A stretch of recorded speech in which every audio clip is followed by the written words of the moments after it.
Hello students, this is the platform of distance e-learning and I am your science teacher Sulochana. आज हम बात करेंगे career guidance की। देखो आफ्टर 10th हम बहुत कंफ्यूज्ड होते हैं कि हमें क्या सब्जेक्ट लेना चाहिए, कौन सी स्ट्रीम में जाना चाहिए। तो देखो पहले हमारे टाइम पे, अगर मैं अपने टाइम की बात करूं तो हमारे टाइम पे सब्जेक्ट सिलेक्शन स्ट्रीम्स बटी हुई थी कि या तो पीसीएम से जाओ या पीसीबी से जाओ, कॉमर्स के विद हिंदी, विदाउट हिंदी, इस तरीके से ह्यूमैनिटीज में अपने सब्जेक्ट कॉम्बिनेशन हुआ करते थे। अब नेशनल एजुकेशन पॉलिसी 2020 के अकॉर्डिंग ये जो स्ट्रीम वाला चीज था ना कि आपको सब्जेक्ट कॉम्बिनेशंस मिलते थे, ये वाला चीज खत्म कर दिया है। तो अब आप वो सब्जेक्ट सेलेक्ट कर सकते हो जिस सब्जेक्ट में आपको इंटरेस्ट है। जैसे मुझे बायोलॉजी में इंटरेस्ट है, मुझे बनना डॉक्टर है, तो I need not to go for physics, तो मुझे फिजिक्स छोड़ देनी है, मुझे नहीं पढ़नी है ना। तो मैं केमिस्ट्री ले लिया, मैंने बायो ले लिया और मैंने यहाँ से कोई भी सब्जेक्ट ले लिया। मैं ह्यूमैनिटीज का कोई भी सब्जेक्ट पढ़ सकती हूँ, मैं कॉमर्स का कोई भी सब्जेक्ट पढ़ सकती हूँ। This is my own choice, right. तो ये नेशनल एजुकेशन पॉलिसी का एक बहुत पॉजिटिव पॉइंट आया है जो अब तुम लोगों को देखने अपनी एजुकेशन सिस्टम में दिखाई देगा। बट सब्जेक्ट सिलेक्शन से पहले ये चीज जरूर याद रखो कि तुम्हें सब्जेक्ट किसी दूसरे के प्रेशर में नहीं लेना है कि भाई तुम्हें इंजीनियर ही बनना है या तुम्हें डॉक्टर ही बनना है। Every subject has its own importance, but the thing is कि तुम उस सब्जेक्ट में परफेक्ट हो, एक्सीलेंट हो, है ना। I had told you survival of the fittest. ये वो टाइम है बेटा जब तक अपने फील्ड में एक्सीलेंट नहीं हो तब तक आपको कोई नहीं पूछने वाला है, राइट। सो जब भी अपना सब्जेक्ट कॉम्बिनेशन देखो या अपना सब्जेक्ट सिलेक्ट करो, अपना इंटरेस्ट जरूर ध्यान में रखो कि तुम्हें किस सब्जेक्ट में इंटरेस्ट है। दूसरी बात, अपनी लाइफ में क्या बनना चाहते हो। 10th के रिजल्ट के बाद तुम्हें समझ में आ जाता है कि तुम्हें किस सब्जेक्ट में इंटरेस्ट है, कौन से सब्जेक्ट में तुम्हारा हाथ बहुत अच्छा है, स्ट्रांग है, go for that subject, right.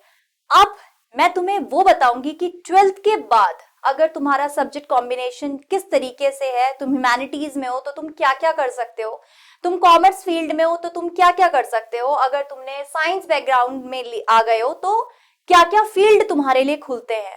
So I will tell you that.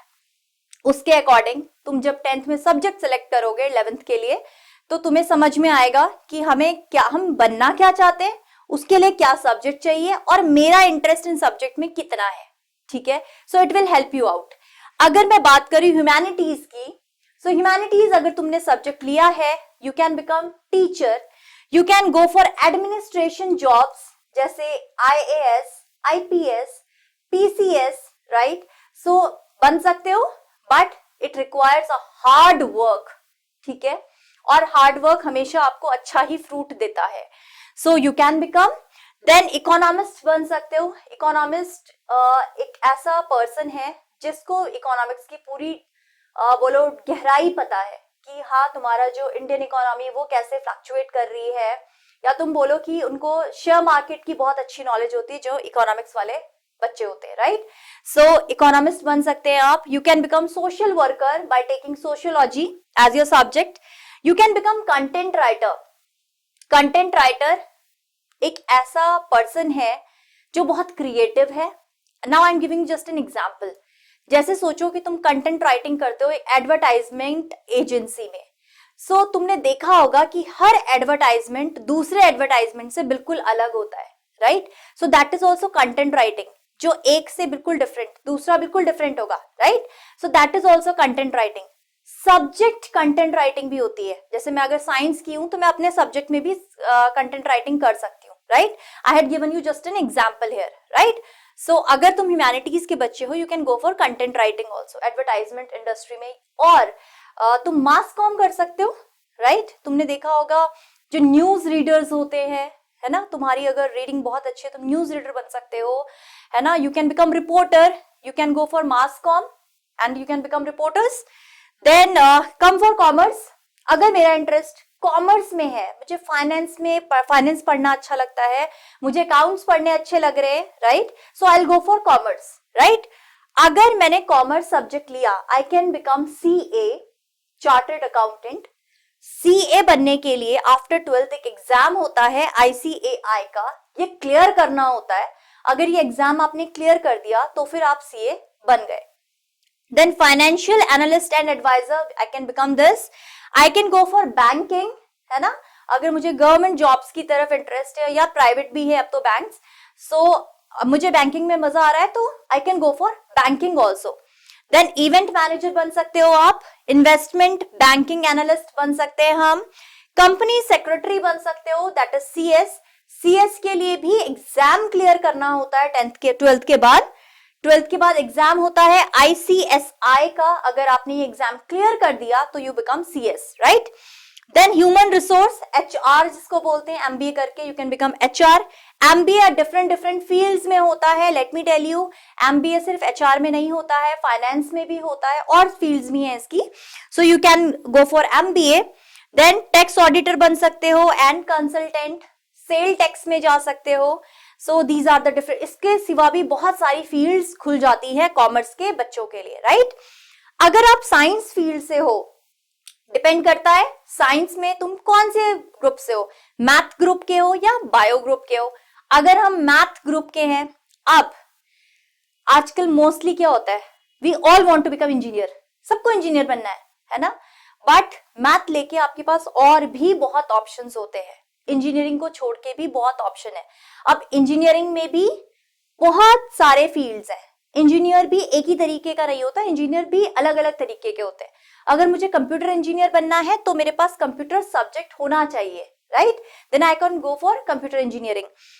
Engineering में सिविल इंजीनियरिंग भी होती है, मैकेनिकल इंजीनियरिंग भी होती है, ऐसे और फील्ड्स भी हैं इंजीनियरिंग में. सो जो भी फील्ड मुझे पसंद है मैं उसमें चली गई. एक बात और, अगर तुम PCB ग्रुप में हो, बायो ग्रुप के हो, यहां पे मैं इंजीनियरिंग कर सकती हूँ, जेनेटिक इंजीनियरिंग. ये एक नया फील्ड बायोटेक वालों के लिए होता है, जेनेटिक इंजीनियरिंग का. सो इंजीनियर्स तो बायो वाले भी हो जाते हैं, राइट. सो है इंजीनियरिंग. देन पायलट, अगर तुम्हें अच्छा मन करता है, मैंने बहुत, मेरी बेटी को भी बहुत शौक है कि मुझे पायलट बनना है ना. So if you want to become pilot, तो 12th के बाद आपको उसके लिए कमर्शियल पायलट का एक एग्जाम होता है, वो क्लियर करना होता है. बहुत उनके 3 या 4 एग्जाम्स होते हैं लगातार, वो आपको क्लियर करने होते हैं. उसके बाद आपको कमर्शियल पायलट का पूरा जो ट्रेनिंग पीरियड है वो कंप्लीट करना होता है, उसके एग्जाम्स होते हैं. आपने वो क्लियर कर दिया तो आपको लाइसेंस मिल जाता है कमर्शियल पायलट का. Then you can apply in any airlines, right. Then banking में जा सकते हैं. You can become lecturer, you can go for NDA और CDS और OTA. अगर आपको डिफेंस में जाना है, आपको अच्छा लगता है डिफेंस में जाना, you can go after 12th. NDA clear करो, यू कैन गो. CDS करना है तो ग्रेजुएशन के बाद CDS होता है, उसका एग्जाम दो, क्लियर इट. एंड OTA का भी जो एग्जाम है वो भी ग्रेजुएशन के बाद होता है. आप ग्रेजुएशन करो, उसके बाद OTA का एग्जाम दो and you just join the defence, right. Then अगर आप PCB के हो, अगर आपके पास बायो ग्रुप है, यू कैन बिकम डॉक्टर, जो बहुत फेमस सा एक फील्ड है, जो everyone wants to become doctor, right. NEET clear करके सबको डॉक्टर बनना है. So you can become microbiologist बन सकते हो आप. You can become science teacher, you can become nurse, you can become biotechnologist, you can become technicians, right. जो x ray करते हैं, जो अल्ट्रासाउंड करते हैं, दे आर ऑल्सो टेक्नीशियंस भी होते हैं, है ना. जो रेडियोलॉजी करते हैं, that they are also technicians. So आप वो बन सकते हो. You can become psychologist, psychiatrist बन सकते हो आप, right. Then you can become marine biologist, जो मरीन लाइफ को स्टडी करते हैं. You can become space biologist, space biology अगर आपके पास सब्जेक्ट है तो स्पेस बायोलॉजिस्ट बन सकते हो. ये उभरते हुए करियर है आजकल के. फोरेंसिक साइंस अगर आपने लिया है तो आप क्राइम ब्रांच में जा सकते हो. तुमने देखा होगा, बहुत सीरियल्स में देखा होगा कि फोरेंसिक रिपोर्ट ये कहती है. सो दैट जो फोरेंसिक रिपोर्ट, तुम ये सारी चीजें देखते हो, ये सारे फोरेंसिक साइंस में हम ये सारा चीजें पढ़ते हैं. DNA फिंगरप्रिंटिंग क्या होता है, कैसे की जाती है, सारी चीजें सीखते हैं हम. और उसके बाद you can join crime branch also. So बहुत सारे फील्ड्स हैं. इनकी मैंने तुम्हें सिर्फ कुछ पैरामीटर्स बताए हैं कि आप ये बन सकते हो, आप ये बन सकते हो. इसके सिवा भी lot of things are there. Commerce वाले बच्चे, they can go for entrepreneurship also, entrepreneur बन सकते हैं. मोस्टली आजकल बच्चे यही करते हैं. After doing MBA then they are becoming entrepreneur, अपना बिजनेस खोलते हैं, अपना बिजनेस खड़ा कर देते हैं. बट ये ऐसा नहीं है कि सिर्फ कॉमर्स वाले बच्चे कर सकते हैं, every child can do. But commerce वालों का ये है कि उनके सब्जेक्ट में they are going through finance, they are going through banking, वो मार्केट को कैसे मार्केटिंग वो पढ़ते हैं, तो ये सारी चीजें वो पढ़ चुके होते हैं, तो उनका बहुत अच्छा इसके ऊपर पकड़ हो जाती है, राइट. सो ये सारे फील्ड्स मैंने तुम्हें एक्सप्लेन किए. 10th के बाद अपना subject, again and again I am saying, अपना सब्जेक्ट अपने इंटरेस्ट के अकॉर्डिंग सेलेक्ट करो. कोई सब्जेक्ट कम और कोई सब्जेक्ट ज्यादा नहीं होता है. Every subject has its own importance, but the thing is आपको अपने सब्जेक्ट में एक्सीलेंट होना पड़ता है, राइट. सो सब्जेक्ट सिलेक्शन हमेशा 10th में ऐसे रखो. 12th के बाद आप सब्जेक्ट सिलेक्शन नहीं करते हो, आपने जो 10th में सब्जेक्ट सेलेक्ट किए अपने लिए 11th में, 12th के बाद तो आप इनमें से किसी भी फील्ड के लिए अप्लाई करते हो, right. So all my good luck to every child.